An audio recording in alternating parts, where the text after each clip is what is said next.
Le monde d'à peu près. Chers auditeurs, bonjour. Merci d'écouter ce nouvel épisode du Monde à peu près, podcast diffusé par Artemus pour que l'information devienne connaissance. Les intervenants du podcast d'aujourd'hui sont Nicolas et Lamine. Bonjour messieurs. Bonjour à tous. Bonjour à tous. Et nous recevons aujourd'hui quelqu'un que vous ne connaissez bien, le professeur Christian Perron. Bonjour professeur. Bonjour. Merci d'avoir accepté la demande d'Artemus de faire cet entretien. Avec plaisir. Avant de vous présenter, je m'adresse encore aux auditeurs pour les remercier et les inviter à continuer de suivre les actualités d'Artemus. Ce sont les podcasts du Monde à peu près, ce sont nos diverses chroniques et nos conférences où nous vous donnons la possibilité de se rencontrer.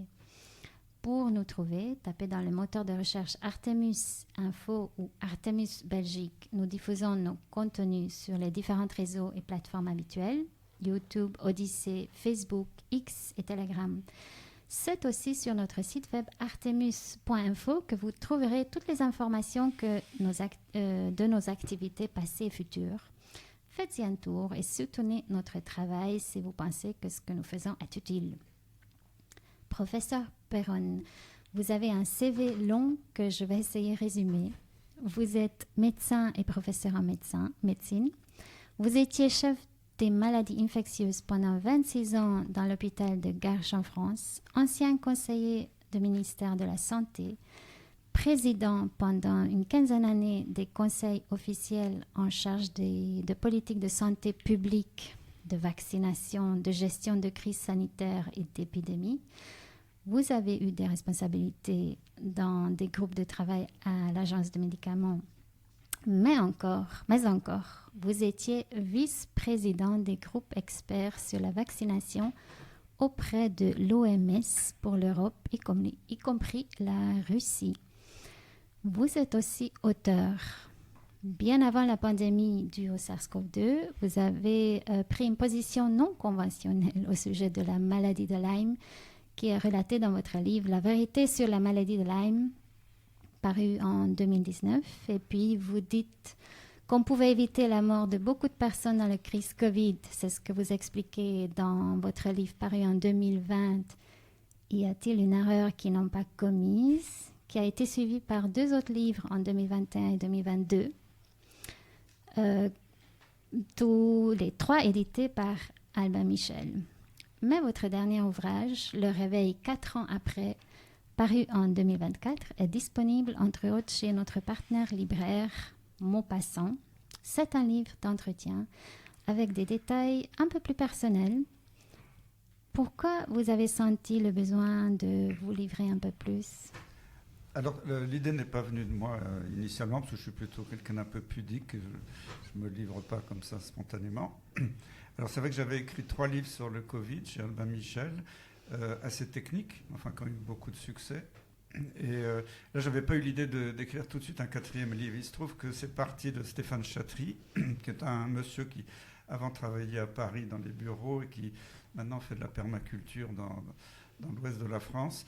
Et Stéphane s'est engagé un petit peu dans un combat pour la vérité dans tout ce qui se passe actuellement. Et il faisait des vidéos à titre privé. Il a fait une petite chaîne à lui. Et il m'avait demandé de l'interviewer. Alors, c'était il y a 2 ans dans un parc. L'interview s'appelait « Le réveil 2 ans après » parce que c'était après 2 ans de Covid. C'était sympathique, on était allongés dans l'herbe et cette vidéo avait été virale, si je puis dire, pas pandémique, mais virale quand même sur YouTube. Et après 700 000 vues, ça a été censuré. Bon, j'ai l'habitude. Hein. Et alors, comme Stéphane Chatry a fait des arts martiaux, il a dit on va utiliser la force de l'adversaire pour répondre. Et du coup, il m'a demandé si j'étais d'accord pour qu'on écrive ce qu'on avait dit ensemble pour faire un livre. Et après, on a rajouté des passages parce que c'était un petit peu maigre pour faire un livre. Et c'est lui qui m'a demandé de me livrer un peu. Alors, j'étais un peu réticent, il m'a dit si, mais beaucoup de gens voudraient savoir pourquoi vous êtes engagé comme ça. Est-ce qu'il y a des choses dans votre enfance, dans votre profil universitaire ou dans votre expérience de médecin qui a pu influencer? On aimerait en savoir un peu plus. Puis finalement, j'ai fini par accepter. Et c'est vrai qu'après, en le relisant, je me suis dit, parce qu'après beaucoup de gens m'ont posé la question avant de savoir que mon livre allait sortir, on voudrait vraiment savoir qui vous êtes, on voudrait que vous vous livriez un peu plus. Et donc j'ai découvert qu'effectivement, pour certaines personnes, ils étaient en attente de ça. Et en le relisant, je m'aperçois que c'est un livre qui est assez fluide parce que c'est sous forme d'entretien, c'est moins technique, c'est plus humain. Puis je ne parle pas que du Covid, je parle de la maladie de Lyme, je parle de ma vision de la médecine, aussi des voies d'espoir pour l'avenir. Donc c'est un livre plus large, plus humaniste, je dirais. Vous avez découvert qui vous êtes, alors vous savez qui vous êtes maintenant? Ben, je commence à comprendre, mais alors ça pose des problèmes parce que après on devient schizophrène. Mais j'ai une question, donc c'est une synthèse aussi de tout ce qui s'est passé ces 4 dernières années. Et le livre s'appelle Le Réveil 4 ans après. Et sur le 4e de couverture, on peut lire qu'après 4 années de ténèbres, sa grande expérience, donc en parlant de vous, lui permet de faire revivre l'espoir et d'appréhender l'avenir avec optimisme. L'heure du réveil a sonné. Oui. Est-ce que vous avez vraiment ce sentiment-là que l'heure du réveil a sonné, ou est-ce que ça reste encore quelque chose de confidentiel ou réservé à certains groupes? Alors pour l'instant, c'est peut-être pas encore la vision majoritaire, mais si on regarde l'histoire du monde, toutes les crises, en tout cas les crises très graves, peuvent durer quelques années, mais c'est jamais éternel. En plus, là, alors j'en profite pour remercier quand même les milliardaires qui veulent faire une nouvelle ordre mondiale, parce que en précipitant les choses, en créant cette épidémie de Covid, ils m'ont ouvert les yeux, parce que moi, il y a 5 ans, je pensais encore vivre en démocratie. Là, j'ai découvert qu'on était dans une tyrannie sanitaire, qu'il y avait un plan contre nos démocraties qui était installé depuis longtemps. Donc ça m'a ouvert les yeux. Et je me dis, quand on regarde les philosophes grecs anciens, ils parlent toujours des tyrans qui tombent dans la démesure, ce que les Grecs appelaient l'hubris, qu'à un moment donné, ils ont tellement un ego démesuré, c'est le syndrome moi-même maître du monde, qu'ils finissent par se casser la figure. Alors, j'ai l'impression, quand on voit ce qui se passe actuellement politiquement, qu'on n'est pas loin de cette période. Et puis je vois de plus en plus d'éveillés en France. Là, je fais régulièrement le Tour de France. Il y a 2 ans, les gens croyaient encore, heureusement que Macron était là, parce que sinon on serait tous morts. Et maintenant, il commence à y avoir beaucoup de décès autour d'eux et de maladies graves après les inoculations expérimentales qui n'ont jamais été des vaccins. Ils commencent à se poser des questions. Et il faut se souvenir de ce qu'avait dit Robert Kennedy Jr. quand il est venu à Berlin en 2020, qu'il y avait 1,5 million de personnes dans la rue. Alors, il n'avait pas dit avec ces termes-là exactement, mais il avait dit quand il y a des crises comme ça, il y a beaucoup plus de moutons que d'éveillés. Mais le flux va toujours des moutons vers les éveillés, jamais dans l'autre sens. Même si le flux est lent, progressif, là, il est en train de s'accélérer. Et là, je vois vraiment qu'il y a de plus en plus de gens qui commencent à se poser des questions, mais bon sang, et si on avait été manipulé, ça commence à monter au cerveau de beaucoup de gens. Et après, c'est dur pour eux d'accepter l'idée qu'ils ont été manipulés, ça peut être violent.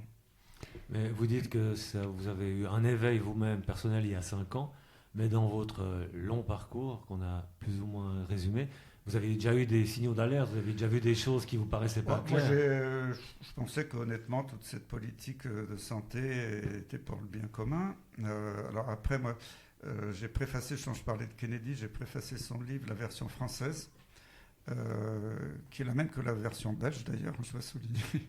Ah bon? Non mais Robert Kennedy Jr. est un avocat qui dans son livre raconte 40 ans d'enquête sur toutes les crapuleries de l'industrie pharmaceutique. Et d'ailleurs, il a été édité par un éditeur belge, Marco Pieter, que je salue au passage. Et c'est un livre qui est assez long à lire, mais qui est magnifique parce qu'il raconte tout. Il y a des centaines de pages de références, de preuves. Donc on voit que déjà, depuis des décennies, on est un peu manipulé par cette industrie. Je ne le voyais pas au début. Moi, j'étais naïf quand il y a eu le premier SRAS, quand il y a eu la grippe, la pandémie grippale H1N1. Moi, j'ai cru un peu au narratif officiel. J'étais dans le système. On a essayé de faire la politique la mieux possible, mais je n'étais pas du tout avec une vision de contradiction, parce que j'étais dans le système. Alors après, c'est vrai que j'ai commencé à me retourner contre le système alors que j'étais un homme de l'establishment avec la maladie de Lyme, donc ça n'a rien à voir, c'est une bactérie transmise par les tiques. Et la forme chronique n'a pas le droit d'exister depuis que la maladie a été décrite aux États-Unis. Alors, elle existait bien avant les États-Unis, elle existait depuis la nuit des temps, mais elle n'a pas le droit d'exister dans sa forme chronique, tout ça pour protéger l'armée américaine, parce que c'est les nazis, les Japonais qui avaient modifié les Borrelia et les tiques pendant la Deuxième Guerre mondiale. Et comme les Américains ont récupéré tous les chercheurs nazis, japonais, pour les nazis, c'était l'opération Paperclip, et ils ont continué à les faire travailler aux États-Unis. Et la bactérie s'est échappée du centre de recherche près de Lyme, d'où le nom de maladie de Lyme. Ils ont essayé de camoufler tout ça pendant des années. Bon, maintenant, on a toutes les preuves de ces manipulations, parce qu'heureusement, un chercheur suisse-allemand qui avait été recruté aux États-Unis, Willy Burgdorfer, qui a donné son nom à la bactérie Borrelia burgdorferi, a eu des remords à la fin de sa carrière. Il avait caché des caisses d'archives de son labo. Il avait contacté Chris Newby, que je connais un peu, qui est une américaine documentaliste à l'université de Stanford en Californie. Il lui avait dit: Chris, voilà, je vais mourir bientôt probablement. La CIA va tout brûler à mon départ. J'ai caché des caisses d'archives dans un garage à telle adresse, voilà les clés. Et c'est comme ça que Chris Newby a pu sortir un livre avec des preuves et qu'il y a eu un vote à la Chambre des représentants des États-Unis un mois plus tard, parce que le livre est sorti en juin 2019. Vote à la Chambre des représentants en juillet 2019, donc juste avant le Covid, en demandant la création d'une commission d'enquête sur le Pentagone, en disant: est-il vrai que vous avez créé des bactéries de guerre pouvant menacer le peuple américain? Et par chance, le Covid est arrivé, et il y a un haut fonctionnaire du Pentagone qui a enterré la demande de commission d'enquête, comme par hasard, comme ça. Donc voilà, bon, je pense que ça ressortira quand même maintenant. J'en parle beaucoup plus aisément. Avant, quand je parlais de ça, je me faisais attaquer en disant que j'avais lu trop de romans policiers. Mais maintenant, il y a des preuves. Et d'ailleurs, je ne suis plus attaqué quand je parle de ça publiquement. Mais ça, c'est l'origine de la maladie de Lyme, donc qui serait une manipulation, enfin qui est une manipulation puisque c'est avéré, explique aussi que ça reste quand même quelque chose d'un peu méconnu, la maladie de Lyme. Mais oui, parce ça que reste un peu mystérieux et pas très mis en avant. La CIA, le CDC d'Atlanta, qui est le centre de surveillance des maladies, mais qui appartient à l'armée, parce que les fonctionnaires du CDC ont un statut militaire, même s'ils sont civils. Ils manipulent la Société américaine de maladies infectieuses, qui manipule toutes les sociétés savantes dans le monde entier. Ils publient régulièrement des articles totalement fallacieux dans les plus grands journaux médicaux du monde pour dire que la maladie de Lyme chronique n'existe pas. Et donc ils manipulent, et puis tous les médecins dans le monde entier relaient ça, y compris les centres de référence en France ou ailleurs. Et alors, quand le Covid est arrivé, ça m'a fait hurler de rire, ou de désespoir, parce que, un petit exemple comme ça, bête, mais dans la maladie de Lyme, il y avait des vétérinaires qui faisaient des PCR excellentes pour diagnostiquer soit la Borrelia de Lyme, soit d'autres co-infections transmises par les tiques, que j'appelle les crypto-infections, les infections inapparentes. Et on a même publié à ce sujet.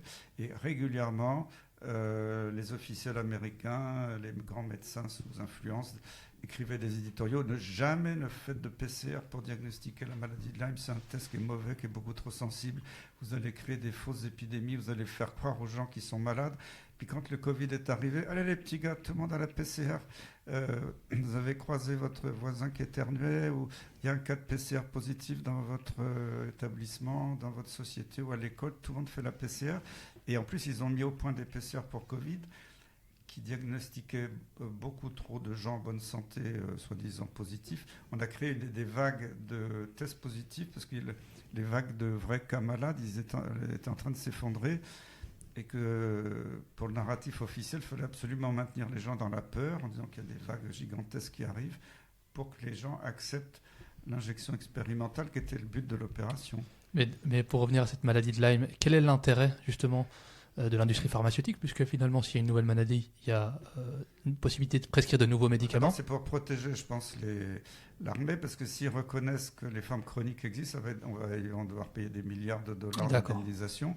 Ensuite, comme la maladie de Lyme peut simuler la fibromyalgie, la sclérose en plaques, la polyarthrite rhumatoïde, plein de maladies auto-immunes, pour un industriel, c'est très mauvais qu'on guérisse d'une maladie chronique en quelques mois. Parce que c'est une perte de marché colossale. Tandis que dans les maladies auto-immunes, alors d'abord on donne pour les fibromyalgies, si les gens ont mal, des antalgiques, des antidépresseurs ad vitam aeternam. Ensuite, on donne des médicaments style anticorps monoclonal, bon, c'est un terme un peu barbare, mais qui contrôle l'immunité. C'est 2 000 € l'ampoule tous les mois ad vitam aeternam. Donc, ils ne veulent surtout pas qu'on guérisse des maladies chroniques. Le gagne-pain pour l'industrie pharmaceutique, ce n'est pas les maladies aiguës, c'est les maladies chroniques. Et puis les vaccins, parce que là, c'est des gens pas malades. Donc c'est la totalité de la planète, les gens en bonne santé. Donc c'est évident qu'ils n'ont pas intérêt à ce qu'on guérisse de ces maladies. Mais la maladie de Lyme, est-ce qu'on peut la guérir ou bien l'atténuer? Quels sont les protocoles que vous préconisez, vous? Alors, si c'est une forme aiguë, la plupart guérissent. Après, on peut toujours rechuter.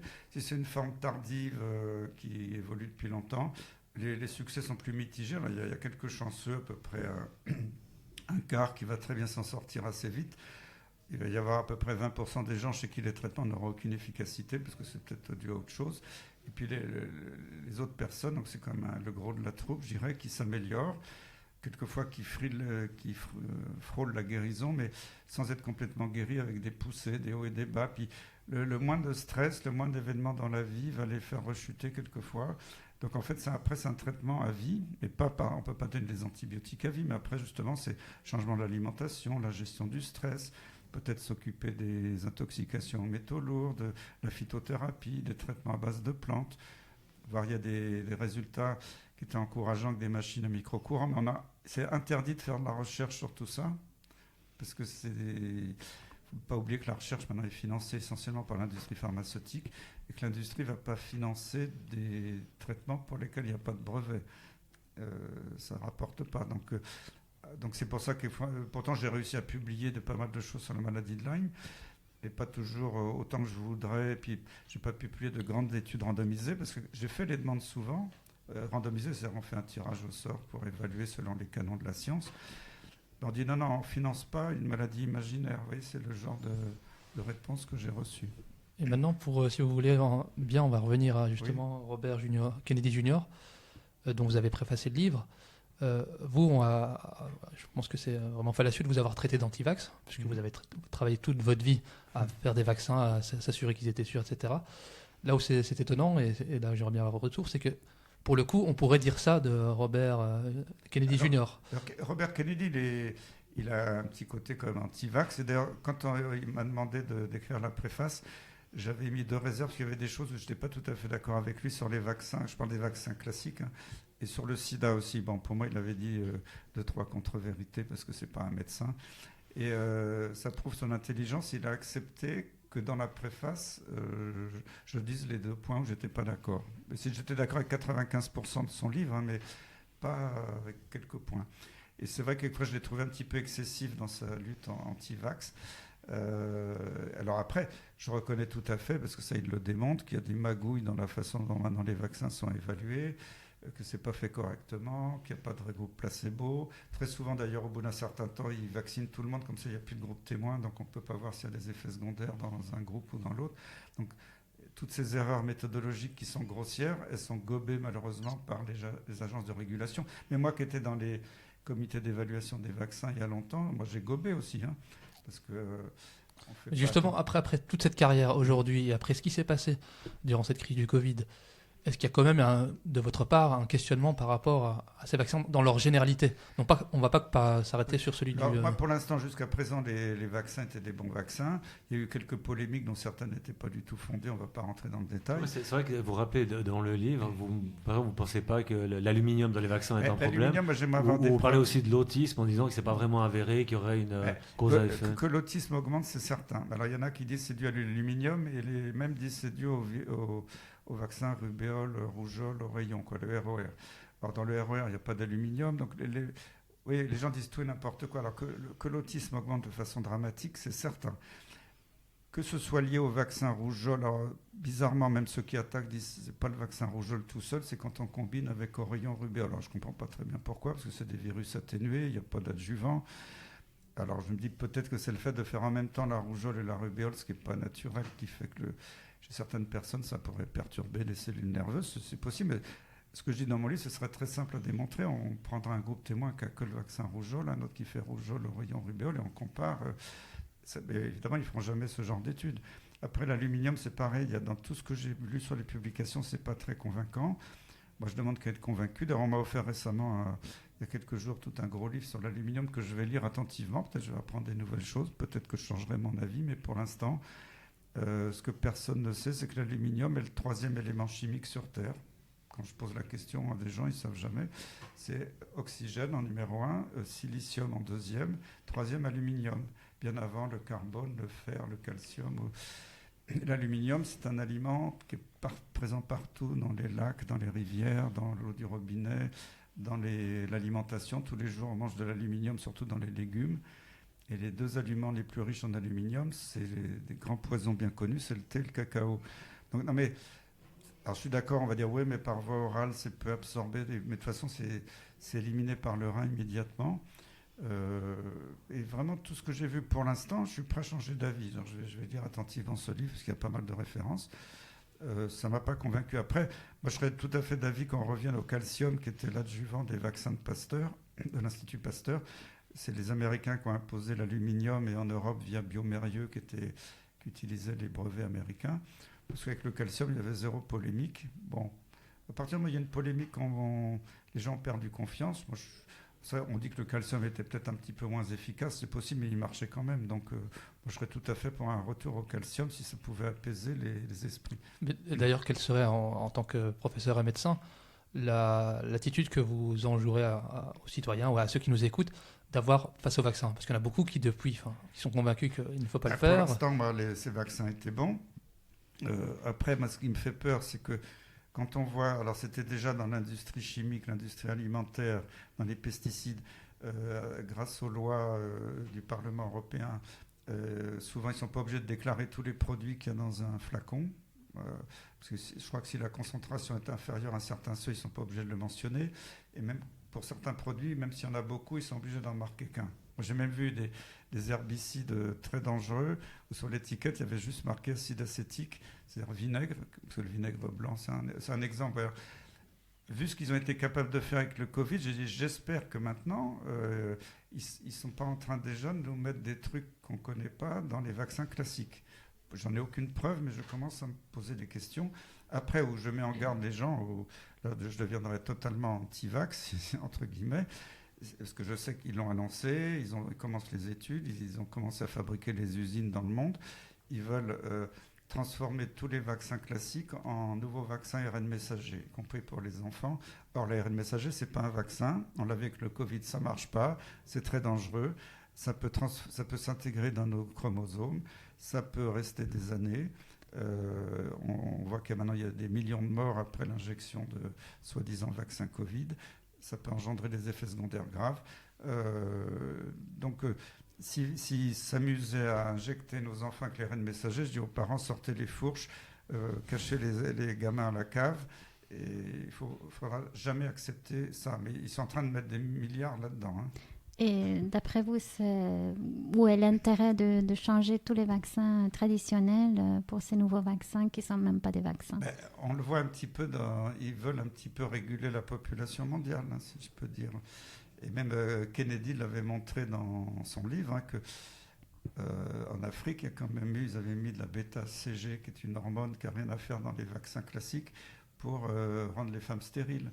Et ça, c'était prouvé, quoi. C'est pas des fake news. Hein. Donc je ne sais pas ce qu'ils ont derrière la tête, mais pourquoi on a des vaccins qui marchent très bien, à plus de 90%, et que d'un seul coup, on veut nous faire des vaccins encore plus puissants, alors qu'avec une moi, je ne serais pas contre si vraiment ils avaient des super vaccins ARN messager. Mais déjà, un vaccin nouveau avec une technologie complètement classique, c'est 10 ans de développement avant d'être sur le marché. Dans le Covid, ils ont fait ça en quelques mois. Ils avaient même commencé à le fabriquer avant la pandémie. Mais pour une technologie totalement nouvelle, il faudra minimum 15 ans de recherche approfondie avant d'oser le proposer à un enfant ou même un adulte. Et là, dans leur idée, c'est dès que ce sera prêt, on va substituer les vaccins. Ça, ce serait criminel.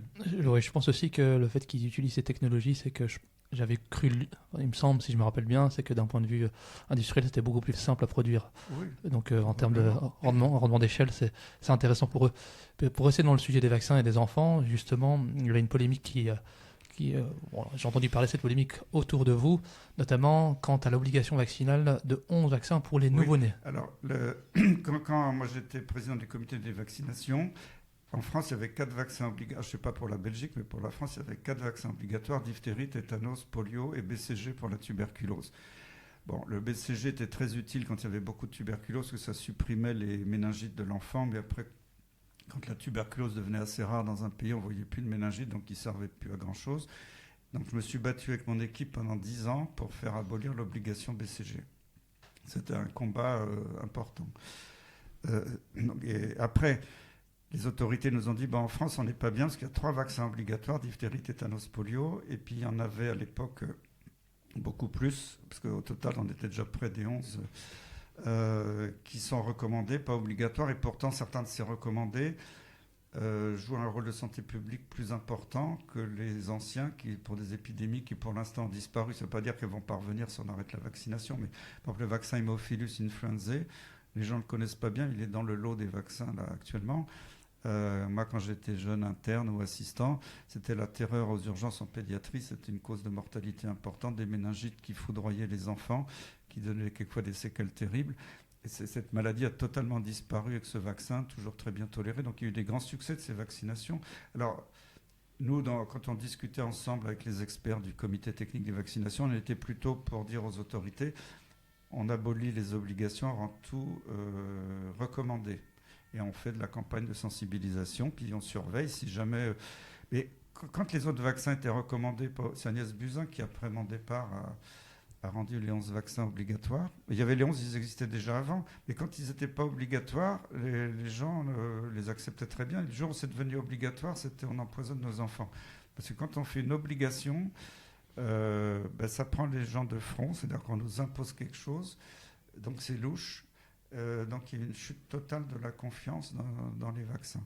Et je pense que pour moi, c'est une... Et en plus, quand on regarde les chiffres, à chaque fois qu'on a mis des obligations, ça n'a pas augmenté la couverture vaccinale, parce qu'elle était déjà très élevée en France. Il y avait la majorité des enfants étaient vaccinés avec les 11 vaccins. Et maintenant, quand je fais le tour de France, je discute avec des parents, quelquefois avec des médecins, je m'aperçois qu'aujourd'hui, depuis que c'est obligatoire, il y a énormément de faux certificats de vaccination, ce qui est plutôt une catastrophe en termes de santé publique. Donc moi, je suis par principe plutôt contre les obligations. Et moi, si je sais pas, j'étais responsable de la politique de santé, moi je pense que j'abolirais les obligations, mais en surveillant de très près, parce qu'il y a des maladies qui pourraient revenir si jamais la couverture vaccinale baissait. Donc, est-ce que vous pensez que des enfants non vaccinés sont en moins bonne santé que des enfants vaccinés? Non, parce que on dit aussi que parce que les vaccins, c'est qu'une part de la santé. Il y a l'alimentation, le mode de vie, le stress. Et aussi, quand on est dans une grande communauté, s'il y a un petit pourcentage d'enfants non vaccinés, ou d'adultes même, ils bénéficient de ce qu'on appelle l'effet troupeau, c'est-à-dire de l'effet d'immunisation de la plupart des gens. Donc la bactérie, le virus en question ne circule plus parce que presque tout le monde est immunisé par la vaccination ou voire la maladie naturelle s'ils l'ont fait avant. Et donc, c'est ce qu'on appelle un petit peu la vaccination, l'absence de vaccination égoïste, là qu'on profite de la vaccination des autres pour être protégé. Ça, c'est démontré scientifiquement. Donc c'est vrai qu'un gamin aujourd'hui qui n'est pas vacciné à l'école va être protégé parce qu'il y a des maladies qui ne circulent plus aujourd'hui dans la population. Mais est-ce que c'est vraiment... Est-ce qu'on peut faire une corrélation justement entre le fait que cet enfant ait été vacciné ou qu'il est entouré de gens vaccinés qui fait que la maladie est disparue? Je vais vous donner un exemple simple. Si on prend des communautés de type Amish, oui, je sais, oui. Il n'y a pas d'explosion de maladies infantiles. Voilà. Les Amish, ils vivent qu'en circuit fermé, ils sont très peu en relation avec l'extérieur, donc ils ont peut-être une protection. Puis c'est vrai qu'ils ont un mode de vie très sain. Je crois aussi à la protection un petit peu naturelle.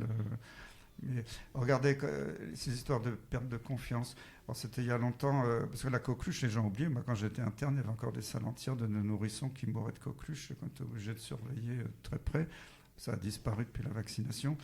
Mais, comme l'ancien vaccin coqueluche, maintenant, il est beaucoup plus purifié, donnait de temps en temps des petites complications neurologiques.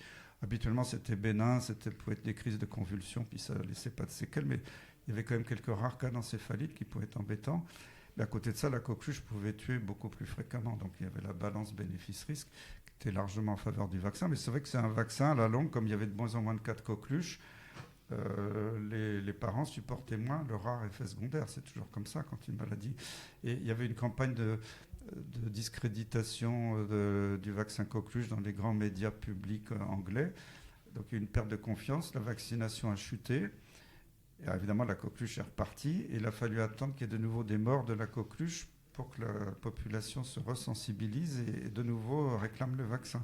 Mais ça, on aura ça. C'est sûr que si tout le monde s'arrête de se vacciner. De toute façon, par exemple, on dit le tétanos, ça ne sert à rien, il n'y en a plus.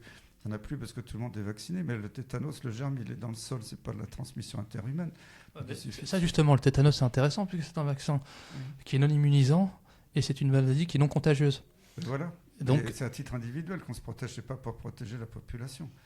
Il y a eu tout un travail, je ne me rappelle plus, excusez-moi, j'avais lu le livre de toute une recherche, notamment concernant ce vaccin, qui expliquait que de toute manière, il ne pouvait pas y avoir d'immunité ou de protection d'un vaccin, puisque ça serait des anticorps ou des, je ne sais pas comment l'appeler, je ne suis pas scientifique, et que ça s'attrape par les nerfs en fait. C'est une infection des nerfs qui fait qu'on a... Non, c'est une toxine, c'est comme la diphtérie ou le tétanos.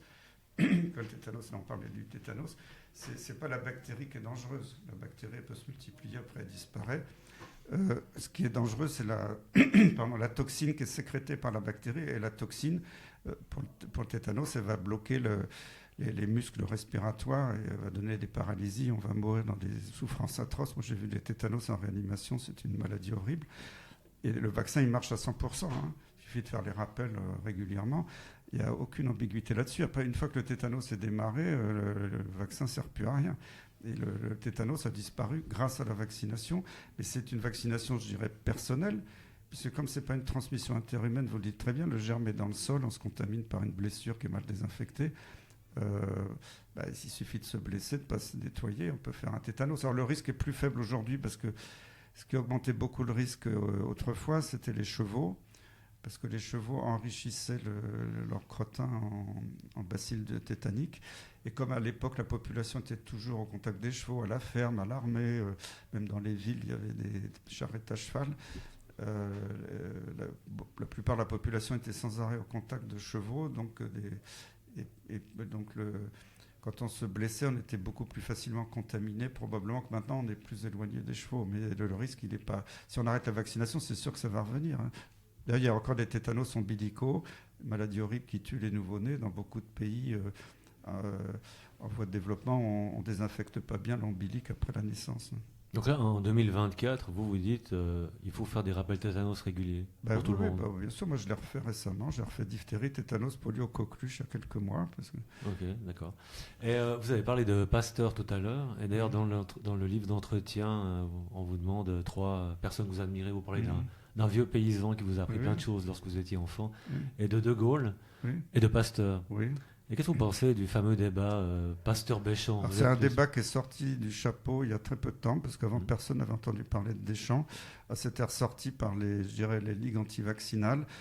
En plus, Pasteur n'était pas contre Deschamps, même à la fin de sa vie, quand on a demandé, il a dit Deschamps avait raison, le terrain c'est tout.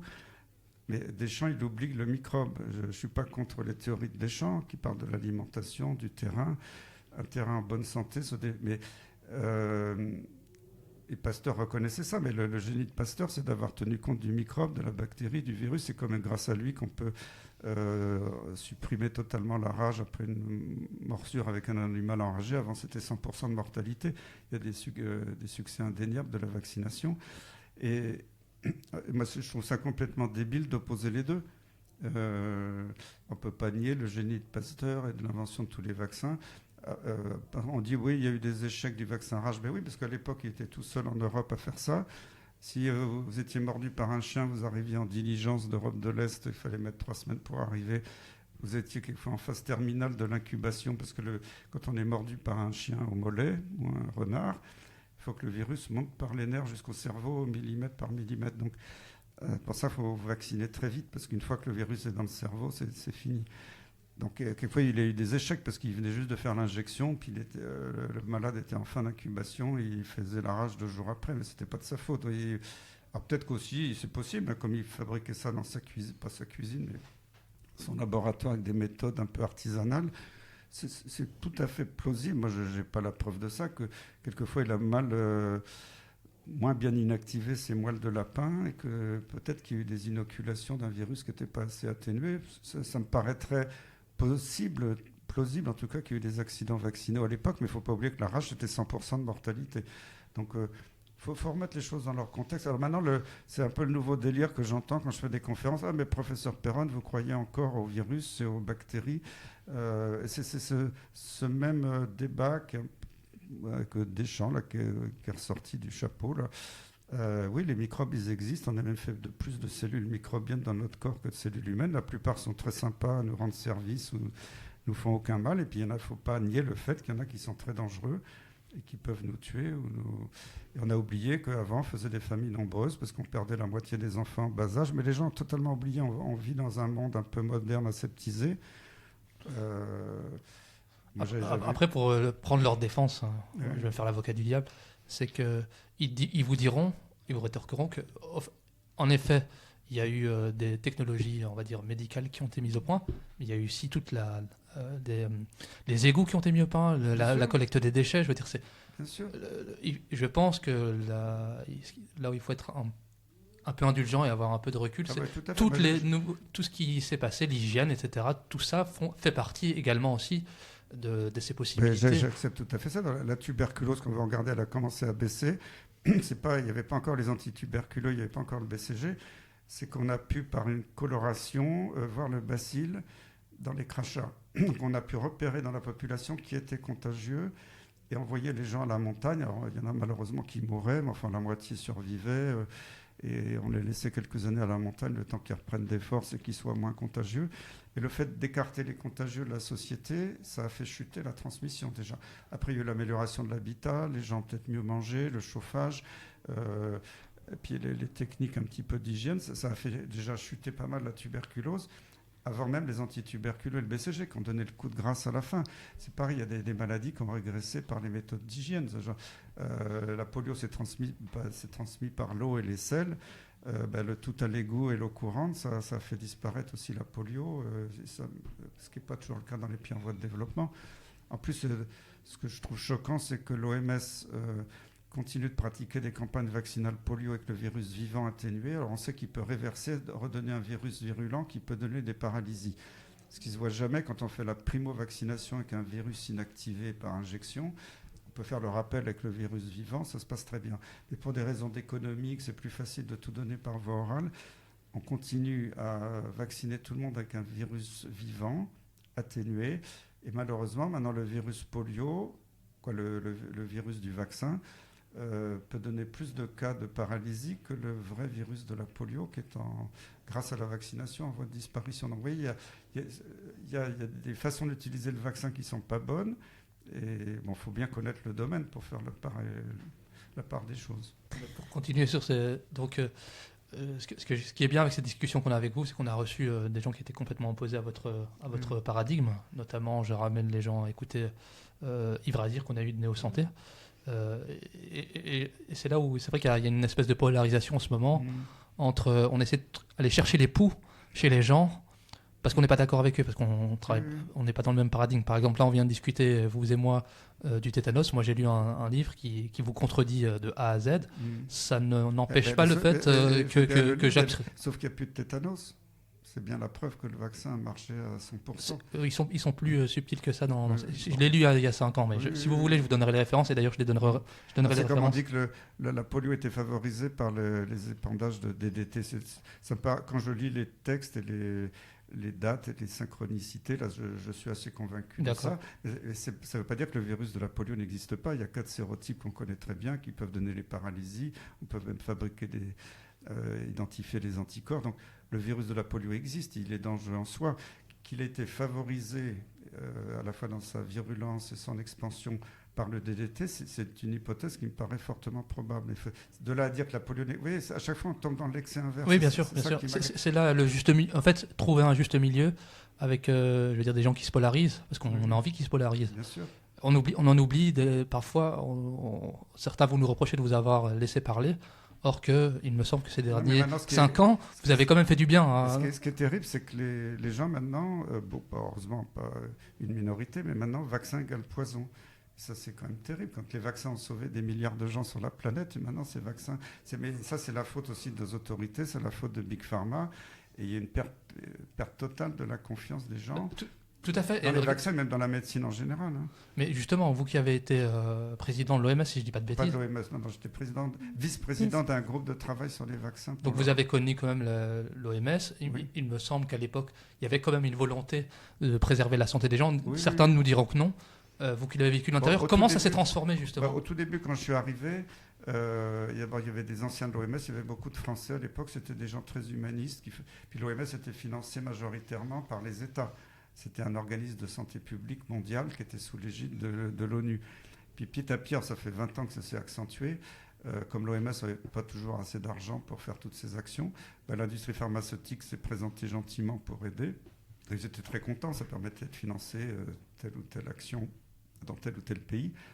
Mais maintenant, le financement de l'industrie est majoritaire et le premier des financeurs, c'est Bill Gates, via directement sa fondation, plus la fondation, l'Alliance Gavi, qui est l'Alliance sur les vaccins. Donc les deux qui appartiennent à Bill Gates, c'est le premier financeur. Et Tedros, le directeur de l'OMS, c'est le grand copain de Bill Gates qui l'a fait venir d'Afrique pour prendre la tête. Maintenant, il veut mettre l'OMS au-dessus des États. Donc l'OMS, maintenant, est devenue une filiale de l'industrie pharmaceutique qui fait du lobbying pour vendre les produits. Ce n'est plus du tout la vraie OMS qu'on a aimée. Comme moi, quand je travaillais à l'assistance publique aux hôpitaux de Paris, le groupe des hôpitaux publics, c'était un groupe merveilleux qui servait d'exemple pour beaucoup de pays. Maintenant, on voit que tous les hôpitaux se dégradent et que c'est on voit bien que ce soit au niveau de la santé publique mondiale, au niveau de la santé en général, qu'il y a une dégradation terrible. Et tout ça, avec l'augmentation de la corruption, de la mainmise de l'industrie pharmaceutique sur toute la santé en général.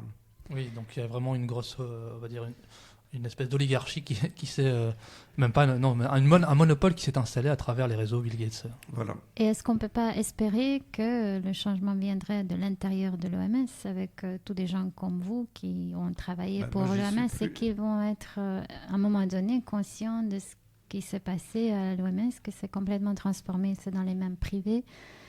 Est-ce qu'il y aura aussi un grand réveil à l'OMS? C'est ça un peu la question, oui. J'y suis plus, je ne peux pas vous dire.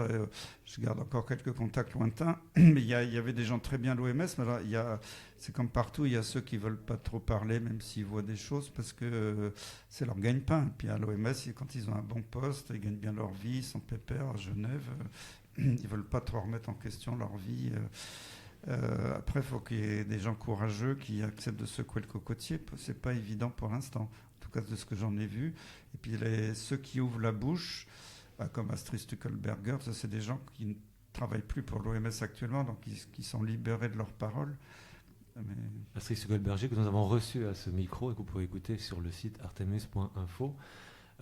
C'est quand même assez inquiétant, parce que quand on lit ce livre d'entretien aussi, c'est que vous déglinguez un peu toutes les. Je sais pas, là, vous parliez des assistances publiques hôpitaux de Paris. Quand on vous lit, on voit que c'était quand même autre chose avant, c'était quand même plus agréable, c'est quand même plus humain. L'hôpital en général est plus humain, plus agréable. L'ambiance de l'hôpital. Vous attaquez aussi les procédures de qualité. Ah oui. Voilà. Vous attaquez aussi les études scientifiques. Vous en avez fait une d'ailleurs, vous, sur l'artémisia, qui était très prometteuse et qui s'est qui avait été alors c'était arrêtée. Pour ceux qui ne savent pas, l'artémisia, c'est l'armoise. Il y a plusieurs espèces, mais en Europe, il y a une qui pousse, vous pouvez mettre dans votre jardin, l'artémisia annua, qui est interdite à la vente. Je crois que c'est en France et en Belgique uniquement. On peut le vendre dans les autres. Achetez-la en Suisse, j'ai des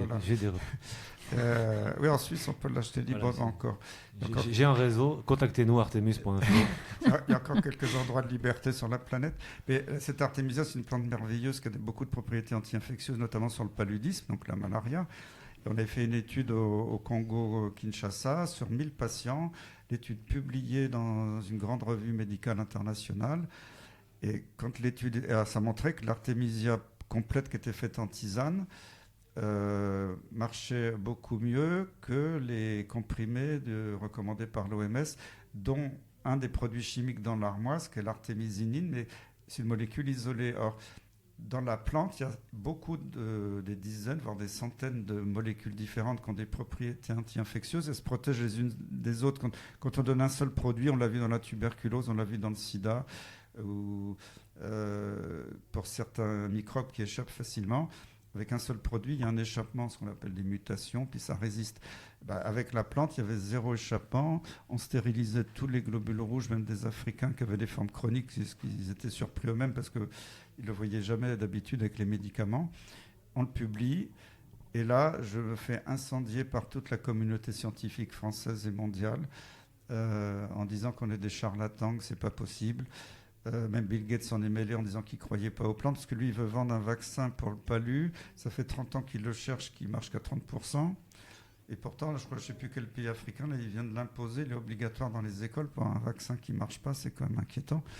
Et donc, ils ont tout fait, ils ont fait un harcèlement dur sur le journal, et l'article a fini par être rétracté. Et en plus, au prétexte qu'il y avait quelques petites irrégularités dans la base de données, parce que comme on n'avait pas eu beaucoup d'argent, il y avait eu quelques petites imperfections, mais qui ne changeaient absolument pas le résultat de l'étude. Et en plus, nous, naïvement, on l'avait dit spontanément en disant oui, là, il y a quelques imperfections, mais justement, c'est une première étude. Ça montre que ça marche. Maintenant, si vous voulez faire une étude encore supérieure avec tous les canons de la science et tout l'argent qu'il faut, à vous de le faire, l'Institut Pasteur ou l'OMS. Mais au lieu de dire effectivement, ces résultats sont très encourageants, même s'il y a quelques irrégularités, il l'a enterré. Et puis en plus, il nous avait accusé d'avoir fait une étude sauvage, sans consentement éclairé. Heureusement, le ministre du Congo nous a fait une belle lettre en disant qu'on avait eu toutes les autorisations. Mais on a subi toutes les attaques les plus viles, les fact-checkers.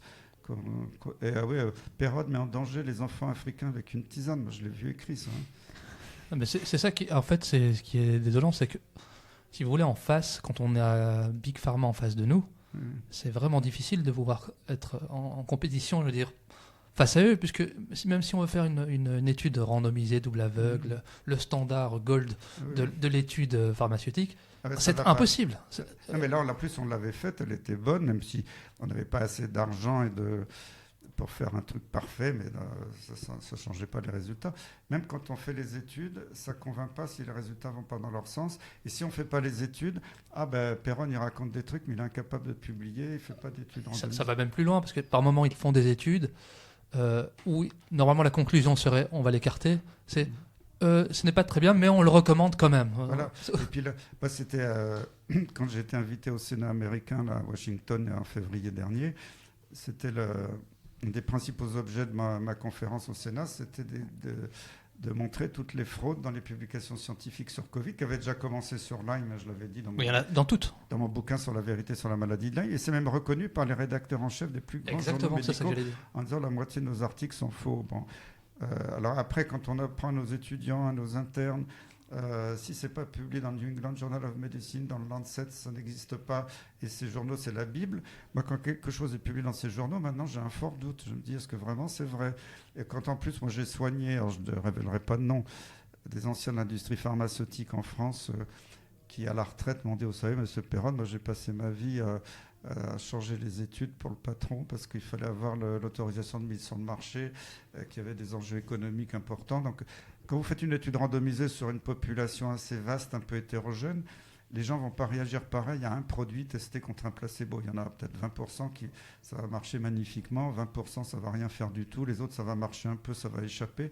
Alors quand vous faites une moyenne comme ça sur une période limitée, vous allez avoir un résultat mitigé. Alors, si c'est juste au-dessus du seuil, vous avez l'autorisation de commercialiser. Si vous êtes en dessous, vous repartez à la queue entre les jambes. Donc, ils font tout pour avoir la valeur seuil minimum. Et ils sont prêts à supprimer de l'ordinateur un sous-groupe qui les embête, qui a plus de facteurs de risque, qui va moins bien réagir au produit. C'est ni vu ni connu, ça ne se voit pas sur la base de données, même s'il y a un audit après. Mais ils le font tous, je le sais, ils me l'ont dit. Ils ne s'en cachent pas. Et les journaux le savent. Oui, mais alors, ce serait quoi, là, justement, une solution viable pour qu'il n'y ait plus possible de frauder? Voilà, à ce moment-là, il faudrait déjà nationaliser l'industrie pharmaceutique. Et alors, ça ne suffirait peut-être pas à tout contrôler, mais supprimer les lobbies aussi auprès des médecins, auprès des... ça serait tout un système qui s'écroule. Ben oui, je sais. Là, on est à Bruxelles, et autour de Bruxelles, il y a des milliers de lobbyistes qui ont la carte d'entrée dans le Parlement tous les jours, qui font le siège de tous les députés. Ce lobbying, et moi je l'ai vu à l'OMS. Moi, dans ma commission pour le groupe européen, on se réunissait essentiellement à Copenhague, et là, il n'y avait pas l'industrie pharmaceutique, on était entre nous. Mais quand j'étais invité, alors là, je n'étais pas vice-président, pour le groupe mondial à Genève, il y avait beaucoup plus de monde, là c'était le monde entier. Il y avait toute l'industrie pharmaceutique qui était là, plus pour tous les employés de Bill Gates. Et je peux vous dire que le lobbying dans les couloirs, je l'ai vu. Ça y est, Mais est-ce qu'on a déjà essayé de vous soudoyer, vous? Non. Comment ça se fait? Non, mais ils m'ont proposé de rentrer dans ce qu'on appelle les boards, c'est les conseils d'experts pour l'industrie. J'avais accepté autrefois un peu sur les antibiotiques, mais après j'ai arrêté quand j'avais des responsabilités de conseil. Je pouvais pas, mais si j'avais voulu, j'aurais pu gagner beaucoup d'argent, parce que quand vous rentrez... C'est ça. Combien ils payent? Nous, on veut savoir, on veut des Je chiffres. sais pas, si vous posez vos fesses sur une chaise pour participer à un groupe de travail l'après-midi, vous pouvez toucher 2 000 €, vous voyez, puis après si... Seulement 2 000 €? Mais après, non, c'est pour une réunion. C'est ce qu'on touche quand on fait justement des réunions Artemus, quand on fait des podcasts, on a Voilà. 2 000 €, on s'assied, on a 2 000 €. Non, mais après, si vous êtes investigateur principal d'une grosse étude, on peut vous proposer des honoraires. Moi, je l'avais fait une fois pour l'industriel, mais j'avais refusé les honoraires, c'était remarqué dans le journal, je n'avais pas touché l'argent. Et combien on prend, justement? Dans les investigateurs principaux, il y en a, ça peut être des dizaines de milliers d'euros d'honoraires pour partir. Je ne sais plus qui avait dit ça, mais c'était un gros patron de l'industrie pharmaceutique qui avait dit, mais vous savez, les médecins, they are cheap. Oui, on pouvait les avoir pour pas cher. C'est pour ça qu'en plus, je ne donnerai pas de nom, même si j'en connais. Moi, il se trouve que j'ai des copains dans l'industrie pharmaceutique, parce qu'il y a beaucoup de Français assez haut placés dans l'industrie mondiale, c'est comme ça, dont certains que j'ai connus quand ils étaient internes autrefois. On a gardé, monsieur, je ne vois plus beaucoup, des relations amicales. Et même sur le sida, même avant le Covid, ils disaient, tu sais, tes petits copains là, qui déclarent 50 000 € sur Transparence Santé d'honoraires de l'industrie, ça c'est le pourboire. Parce qu'en fait, on leur donne des millions sur des comptes offshore. Donc il n'y a pas que dans l'industrie pharmaceutique. Oui, ça existe partout, mais l'industrie pharmaceutique est très connue pour ça. Les comptes offshore, vous pouvez toujours courir pour savoir les sommes et tout ça. Ça, on ne m'a jamais proposé. Sinon, Et comment vous considérez ou synthétisez votre itinéraire qui est très riche? Vous avez fait beaucoup de choses. On vous a laissé monter, on vous a laissé aller. Maintenant, vous êtes un peu boycotté, mais on vous laisse quand même parler. Est-ce que vous n'avez pas l'impression d'une manipulation dans la manipulation, des fois, à votre sujet, pour vous? J'ai pas cette impression. Alors, quelquefois, c'est vrai que je me dis, moi j'ai eu de la chance parce que même le Conseil de l'Ordre m'a plutôt encensé. Alors, je passe en chambre disciplinaire et a dit que non seulement j'avais, au vu de mon CV national, international, j'étais une des rares personnes à comprendre la crise, et que non seulement j'avais le droit d'avoir un avis divergent, j'en avais même l'obligation. Alors, je pense que Olivier Véran et Macron ont dû s'étrangler quand ils ont lu le rapport du Conseil de l'Ordre. Alors que moi, je vois tous mes collègues, même Raoult, il a eu un blâme. Raoult, je crois qu'il a eu la prison avec sursis ou des amendes énormes de diffamation. Est-ce qu'on vous a même accusé de usurpation de la prise de parole publique, c'est ça? J'ai encore le droit de parler en public. Non, mais c'est grandiose comme accusation. En plus, c'est dans la Constitution française. C'est génial. La Constitution française, un professeur d'université, une liberté de parole. D'ailleurs, qui a été reconnue par le Conseil de l'Ordre. C'est vrai que j'ai l'impression qu'ils ont été plus rudes avec le professeur Raoult qu'avec vous. Oui, tout à fait. Mais comment vous l'expliquez ça? C'est peut-être la bonne mère qui me protège, mais je ne sais pas.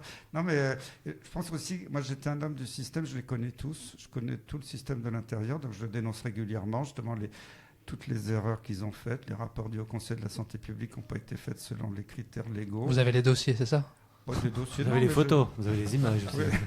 Les films, vous avez les films. Très compromettant, bien sûr. Non, mais...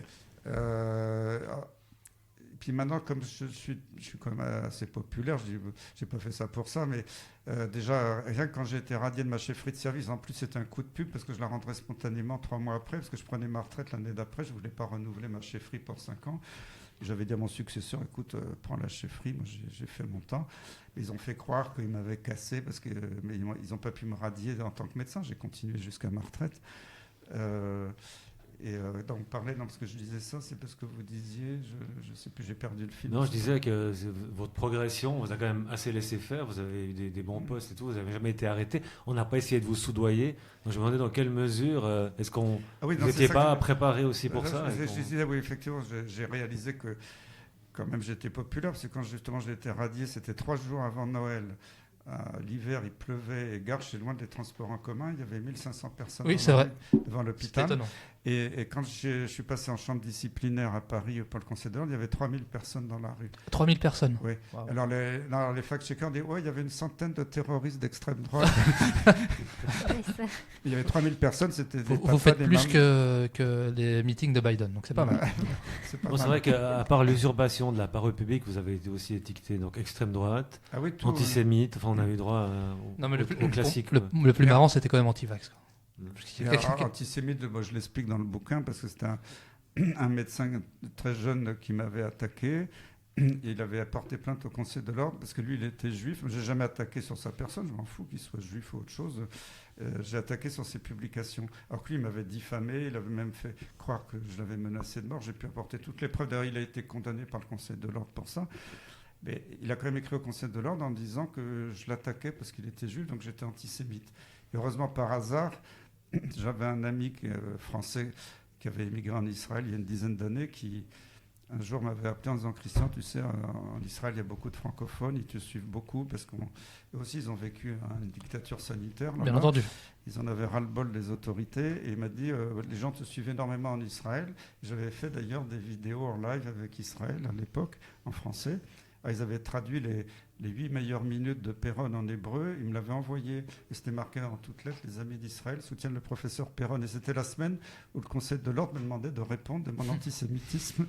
Et alors là, j'ai plus de nouvelles de mon antisémitisme. Non, mais ils l'ont utilisé encore l'année dernière. Il y a eu une grande manifestation de médecine naturelle dans la Haute-Provence. Et tous les grands médias, les télés, les grands journaux...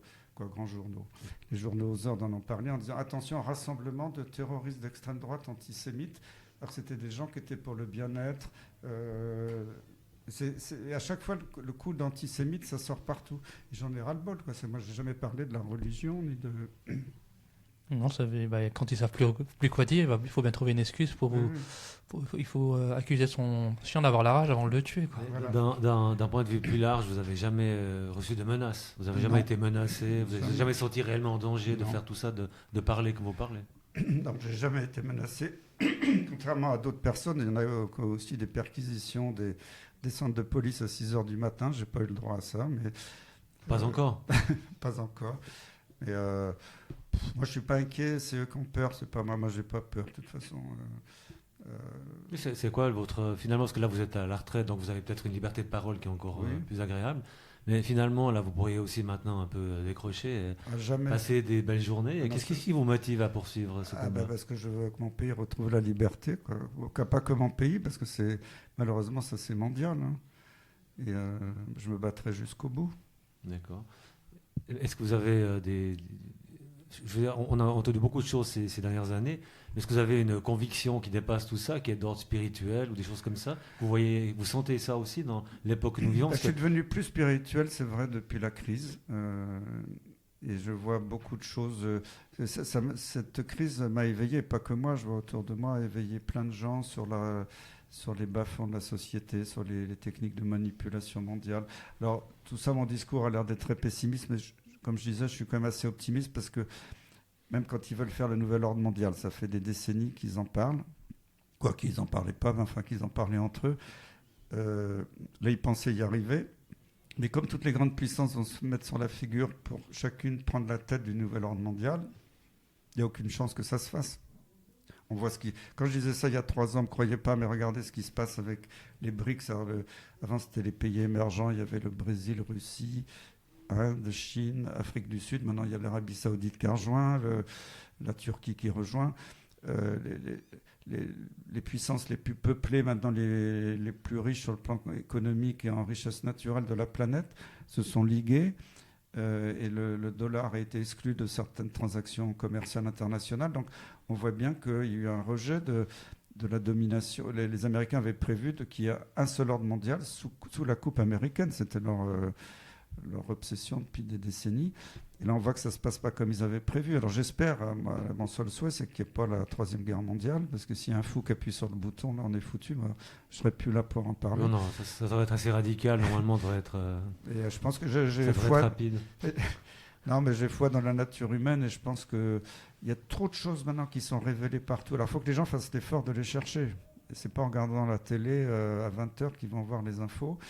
Il y a trop de choses révélées partout. Et puis, il y a quand même beaucoup de médias indépendants comme vous, et je vous remercie, qui diffusent. C'est pour ça que les médias indépendants, les réseaux sociaux, c'est leur terreur. Quand je suis allé au Parlement européen l'année dernière, j'avais assisté à une séance hallucinante sur la liberté d'expression. Et il fallait censurer en urgence les réseaux sociaux et les médias alternatifs parce qu'ils menaçaient nos libertés, notre démocratie. Et comme par hasard, il y avait 2 Américains, je ne sais pas ce qu'ils faisaient là, qui quasiment pilotaient la réunion à distance. Bon, il y avait Luxman, là, qui était le président officiel de la réunion, avec des députés européens qui étaient dans la salle. Quand j'ai vu ça, j'ai eu froid dans le dos. D'ailleurs, la semaine d'après, Macron avait interdit Rumble en France, qui commençait à faire concurrence. Ça devait être une coïncidence. Oh oui, tout à fait. C'est comme un effet secondaire, là, c'est une coïncidence. Donc finalement, le titre du livre, Le réveil 4 ans après, est peut-être une réalité. Je pense. Moi, je pense qu'on est à une phase de réveil, en tout cas, je l'espère. Mais je reste fondamentalement optimiste, même si on ne sait pas encore combien de temps on va en baver. Mais... Je crois que c'est une bonne conclusion. Le réveil est là.